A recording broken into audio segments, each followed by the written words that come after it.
मुक्या जनावरांना सुद्धा खावं आणि आनंदात जगावं हे विचार जर कोणाचे असेल तर हे संत महात्मे विचार आहे. संत महात्मे जगावर प्रेम करतात. माऊली सांगतात ना, शिकली गुंतली गाय दर भाकरीने पाय, दयाची ग्राणी होय काळात गुंतलेली गाय.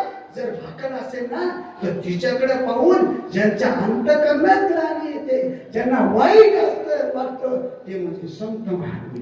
संत महात्म्याशिवाय कोणालाच तुमचं कल्याण होऊ वाटणार नाही. म्हणून तुकाराम महाराज सांगतात, अरे बाबा एकदा ऐका, तुम्ही कोणी होऊ शकता पण वाईट लोकांच्या संगतीत जाऊ नका.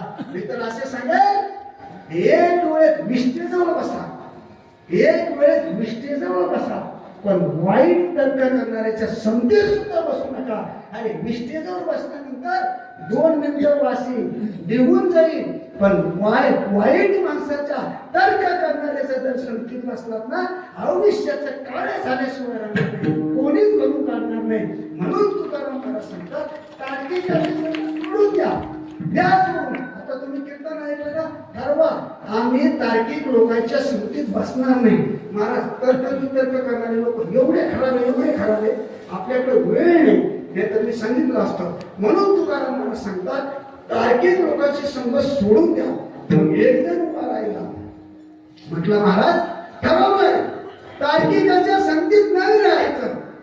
मी कोणाच्या संगतीत तार्किकाच्या संगतीत नाही राहायचं, कोणाच्या संगतीत राहायचं. तर महाराज सांगतात, पांडुरंग स्मरावं. तुम्ही तार्किकाची संगत सोडून द्या. तुम्हाला फक्त काय करायचं, एक सोडायचं आणि एक धरायचं. सोपी गोष्ट आहे नाही. दारू सोडायची आणि दूध धरायचं. बोला ना, दारू आणि दूध, गुटखा सोडायचा आणि गुलाबजामुन. मला सांगा, एक सोडायचं आणि एक धरायचं. एक तर म्हणजे दोन्ही करायची. तुला काय करायचं ते, काय लोक असतात मला दोन्ही धरायचं म्हणते, मला घर तू काय करायचं ते. पण हे सोडायचं.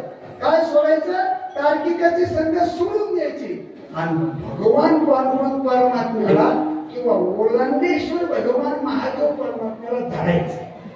तार्किकाला सोडून द्या आणि ओलांडेश्वर भगवान परमात्म्याला धरा. मग काय होईल, महाराज सांगतात, कल्याण झाल्याशिवाय राहणार नाही. तार्किक तुझं वाईट करेल पण देव तुझं कधी वाईट करणार नाही. मग एकदा म्हटलं, महाराज बरोबर आहे, आता आम्ही विचार करून पाहतो, याच्या व्यतिरिक्त दुसरं कोणतं साधन आहे का. महाराज सांगतात, याच्या व्यतिरिक्त दुसरं कोणतं साधन नाही आणि याच्यामध्ये तू वेळ घालू नको, इकडे तिकडे फिरू नको. आपण त्याचं